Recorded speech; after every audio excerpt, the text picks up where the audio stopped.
পাতা বীজ দেখেন কত সুন্দর।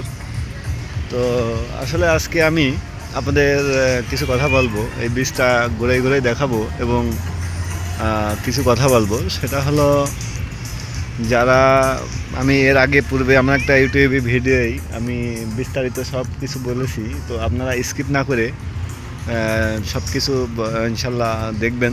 ভিডিওটা বেশি লং করব না। যারা পাতায়াতে মূলত আসতে চাবেন তারা মালয়েশিয়া থেকে অবশ্যই আপনারা বিমানে আসবেন। সামান্য কিছু টাকা বাঁচানোর জন্য কেউই বাসে আসবেন না, কেননা বাসে আসলে প্রচুর ব্যয়বহুল। তারপরেও থাইল্যান্ডের যে ইমিগ্রেশন আছে এই ইমিগ্রেশনে কিন্তু ঘুষ নেয়, ঘুষ ছাড়া কিন্তু ঢুকতে দেয় না। বলে যে এই পোর্টের থেকে শুধুমাত্র যারা ওয়ার্ক ভিসায় শুধুমাত্র তারাই প্রবেশ করতে পারবে, বাদ বাকি কেউই প্রবেশ করতে পারবে না। তো এরকম একটা মুসিবতের ভিতরে ফেলাই দেওয়ার পরে কিন্তু আপনাদের থেকে কিন্তু মোটা অঙ্কের টাকা নেবে, 2000 বাত বা 1500 বাত, যার কাছে যা নিতে পারে। আমার কাছ থেকে কিন্তু 1500 আমি দিতে গেছিলাম, কিন্তু নেয়নি। লাস্টে 2000 বাত নিয়েই কিন্তু আমাকে বর্ডার ক্রস করাইছে। না হলে ওরা বললো যে এখান থেকে ডিপোজিট করে আপনাকে ব্যাগে পাঠিয়ে দেবো। আমি দেখলাম যে আবার এখান থেকে এই সামান্য 2000 বাত যাচ্ছে। আচ্ছা ঠিক আছে, আমি চলে আসলাম।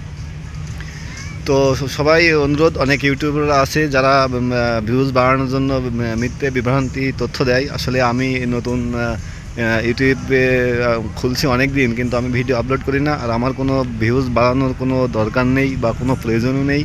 আমি কোনো ইউটিউবার না, আমি জাস্ট একজন ট্রাভেলার। আমি পূর্বে অনেকগুলো রাষ্ট্র ভ্রমণ করেছি। এই থাইল্যান্ডে এবার আমার 8তম দেশ, অর্থাৎ 8ম কান্ট্রি। তো এই যে থাইল্যান্ডের যে বীজগুলো আমি দেখাচ্ছি, এগুলো আসলে কিছুদিন আগে যে ঝড় হয়েছিল, এইসব ঝড়ে কিন্তু সব লন্ডভন্ড হয়ে গিয়েছিলো। তারপর ওখানে নতুন করে আরও সাজাইছে। তো আসলে এটাকে বলে রাতের নগরী। তো এখন যেহেতু বিকালবেলা, এখন আস্তে আস্তে কিন্তু মানুষ বা পর্যটক আসতে শুরু করছে।